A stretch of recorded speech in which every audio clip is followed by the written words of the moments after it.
Si l'eau du robinet est censée être pure et sans danger, pourquoi y retrouve-t-on encore des bactéries pathogènes et des virus capables de résister au traitement?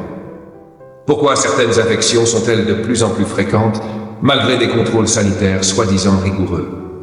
Si tu veux découvrir ce que tu avales sans le savoir, reste jusqu'à la fin. Et d'ailleurs, like, commente, mets en favori et republie pour que cette vérité ne soit pas enterrée. Des bactéries ultra résistantes qui échappent à tout contrôle.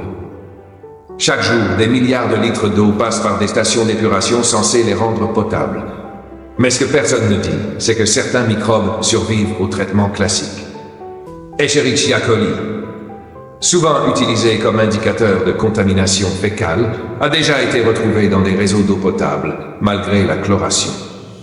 Giardia et Cryptosporidium, deux parasites microscopiques, résistent au chlore et peuvent provoquer des troubles digestifs graves.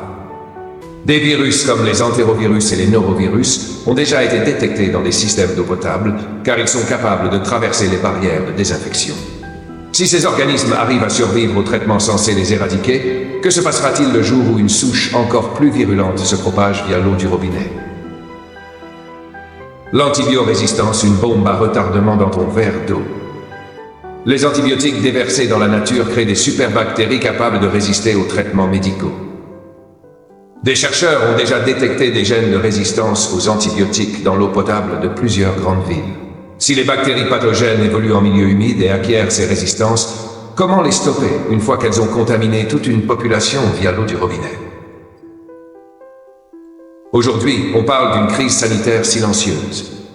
Mais demain, une simple coupure d'eau, une faille dans un réseau ou une contamination massive pourrait déclencher une épidémie incontrôlable. Une désinfection dépassée et une surveillance insuffisante. La chloration est la méthode la plus utilisée pour désinfecter l'eau potable, mais elle est loin d'être infaillible. Certains microbes résistent et continuent de proliférer dans les tuyaux. D'autres sont tués, mais libèrent des toxines dangereuses pour la santé. Les stations de traitement ne testent pas toutes les souches dangereuses, seulement un échantillon. Si une souche inconnue apparaît, elle peut passer sous les radars et contaminer des milliers de foyers. Que se passera-t-il si une nouvelle souche incontrôlable apparaît? Si un virus ou une bactérie résistante se propage dans l'eau du robinet, personne ne sera prêt. Les hôpitaux seront débordés. Les autorités minimiseront le danger. Et la population continuera à boire une eau contaminée en croyant qu'elle est potable.